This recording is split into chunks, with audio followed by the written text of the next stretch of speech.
Okay, when you think of a really severe burn, what's the first thing that comes to mind? It's the skin, right? The visible damage. But what if I told you that the most lethal threat isn't on the surface at all?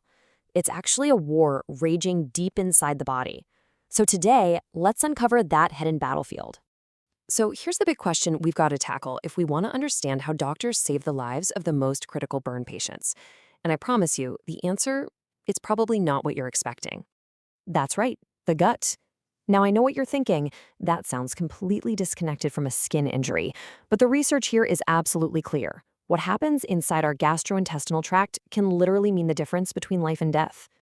So, how on earth does an injury on the outside of the body trigger a full-blown crisis on the inside? Well, it all starts with the body's own emergency response system.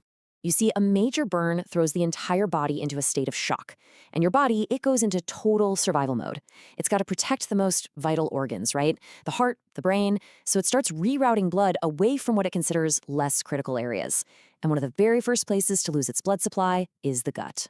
And we are not talking about a small reduction here. Get this, in cases of severe burn shock, the blood flow to the gut, it's called mesenteric blood flow, can absolutely plummet by 42%. That means it's left with just a little over half the blood it needs to function properly. And that's the first domino to fall. This single event is what kicks off a truly catastrophic chain reaction. When it's starved of blood and oxygen, the finely tuned systems inside the gut just begin to break down, one right after another. This really shows the whole path to disaster. It starts with the burn that leads to the reduced blood flow, which then damages the gut's protective barrier. This damage allows bacteria and their toxins to escape. We'll get to what that's called in just a moment. But once they're out, those toxins can trigger sepsis and multiple organ failure, or PON, as it's abbreviated in the research. It's just a devastating cascade. Okay, so this is the critical term you need to understand: bacterial translocation. The easiest way to think of it is like this. Your gut wall is a highly secure fortress. It's designed to keep trillions of bacteria safely inside. But when it's damaged from that lack of blood flow, the fortress wall becomes leaky. It's like the gates had been breached, allowing all these dangerous invaders to just pour right into the bloodstream. And once that fortress wall fails, the consequences are immediate and they are severe. Suddenly, the body isn't just fighting a war on the outside against the burn wound anymore. Now it's also fighting an internal invasion. And this is the truly tragic part.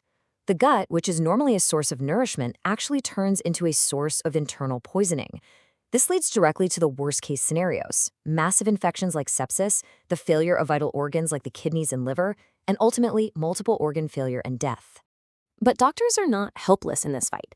They've developed some really clever strategies to combat this internal threat, essentially finding ways to reinforce the gut's defenses and fight back from the inside out. Two of the most promising strategies are selective decontamination, or SDGIT for short, and something called enterosorption, or ES. Think of it like this. SDGIT is like sending in special forces to fight the bad guys, the bacteria, before they can even escape the gut. ES, on the other hand, is like a specialized cleanup crew. It uses these powerful absorbent agents to basically mop up the toxins that are already there, preventing them from doing more damage. And the evidence for these approaches? It's really compelling.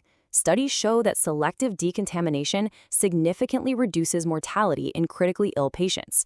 It also cuts down on a whole host of other awful complications, from pneumonia to bloodstream infections, and it even helps get patients out of the ICU faster. So this all brings us to the future of treatment. I mean, if these strategies are so powerful on their own, you have to ask, what could they achieve if they were used together? And that's exactly where the leading edge of this research is heading. Researchers are now making the call. They're saying we absolutely need to study what happens when you combine these two approaches for burn patients. The thinking is that by both reducing the harmful bacteria and cleaning up the toxins at the same time, they can give patients a much, much better chance at survival. So we end right back where we started, but with a totally new perspective. The real battle for survival after a severe burn isn't just about healing the skin. It's about winning that hidden war inside the gut.